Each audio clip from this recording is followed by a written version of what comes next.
Have you ever forced yourself to finish something even when you knew it wasn't right anymore? And at the same time, have you ever not finished something and questioned yourself because of it?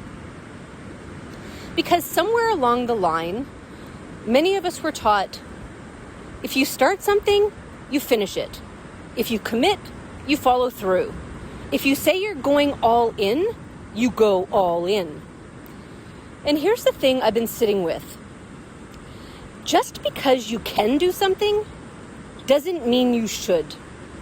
And that realization has been reshaping how I understand going all in. I'm back at the beach, and if you're ready to join me, pull up a comfy chair, invite in your soul, and be open to receive what you need to live, be, and thrive as the embodied soul you are.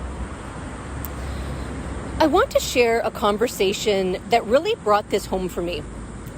Every week I get together with one of my best friends, and recently we were talking about this idea of going all in. She had just completed a 7-day challenge, and she felt amazing, empowered, proud. She followed through. She did what she said she would do, and you could feel how much that built trust within her.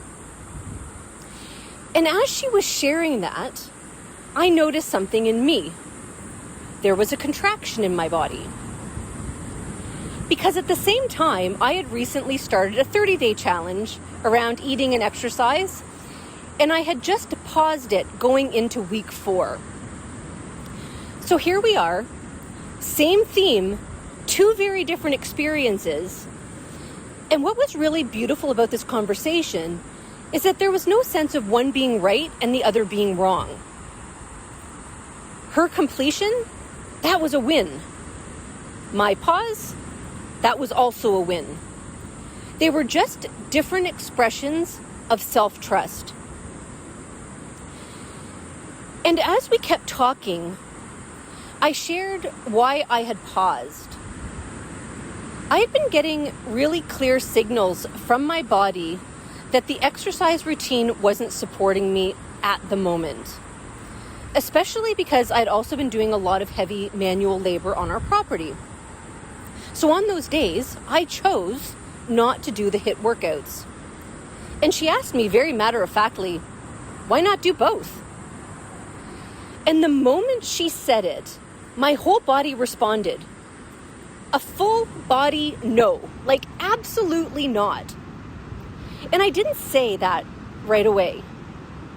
But later in the conversation, I shared how strong that response was. And what came out of me was this.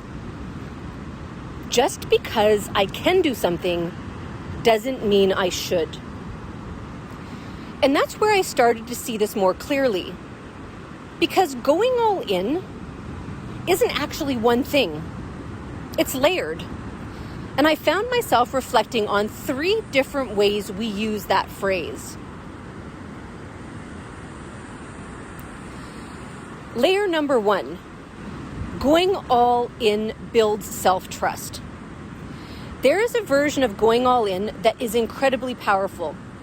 You choose something, you commit, you follow through, you complete it. And in doing that, you build trust within yourself. You build momentum. You build confidence. And that matters. And that was what my friend experienced. It was real, it was valid, and it was hers. Layer 2 is knowing when not to go all in. And this is another layer that for me has been the deeper learning. Knowing when to stop. Knowing when something is no longer serving you. Because for most of my life, I've been the one who finishes everything. I complete things, I push through, I follow through, even long after I've determined I don't actually need to anymore. Not because it's aligned, but because I had a belief that said, you finish what you start. You might be hearing the cicadas are really loud in the trees around me. Whether it was the food on my plate, or a project, or a commitment, I didn't stop. So for me, the growth edge was never discipline, it was discernment. It was asking, when is continuing actually out of alignment? And being willing to stop, even when a part of me says I shouldn't. And then there's layer 3.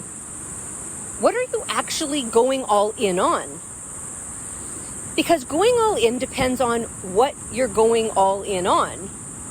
Is it a 30-day challenge? Or is it your life? For me, the deeper truth is this. I'm not here to go all in on every short-term structure. I'm here to go all in on becoming the fullest expression of my soul in body in this lifetime. And that means being aware of my patterns, my beliefs, the ways I've been taught to push, to perform, to override. And sometimes going all in on my life means not going all in on the thing in front of me. It means slowing down, pausing, adjusting, not completing something. Because the bigger commitment is to alignment, not performance. We live in a world that constantly tells us, do more, push harder, stay consistent, finish what you start. And yes, sometimes that guidance is supportive. And sometimes it isn't. Because we are not cookie cutters. What works for one person won't work for another. And what worked for you before may not be what serves you now. So discernment becomes everything. And this is something I would offer you to explore in your own life.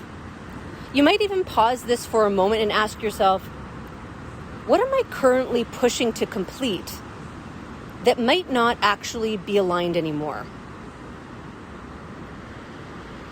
Here are 4 anchors of discernment that I keep coming back to. 1, your inner guidance. What is your intuition, your gut, actually saying beneath the noise? 2, your body. Is your body open or contracted? Because your body often knows before your mind catches up. 3, your patterns. Are you doing this from alignment or from a belief that I have to or I should? And 4, the long game check. If I follow through on this, does it support the person I'm becoming long term? Or am I doing it to satisfy a short-term rule? Because if I hadn't questioned my own pattern, I would have added the HIIT workout on top of everything else. I would have pushed. I would have overridden my body. And I've done that before. Heck, there was even a moment during this challenge where it was 10 p.m., I hadn't got the workout done, and a part of me said, you need to do it right now. And I was so grateful for the part of me that paused and asked, why? And then answered, we're not doing that.